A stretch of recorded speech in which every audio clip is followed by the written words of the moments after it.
हारी जरमारी कोही के हारी ऊपर नारो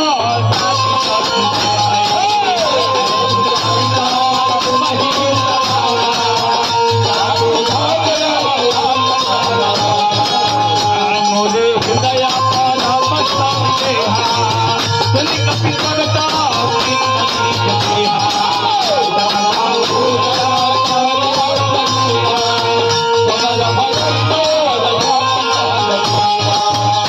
सीता मन भरोस तब भयो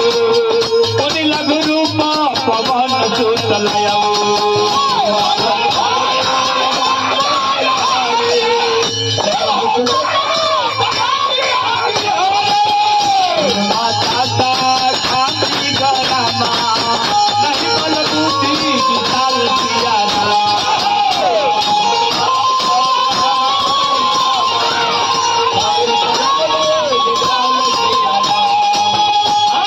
भवनाय मंगल हरि प्रभु सुनतरा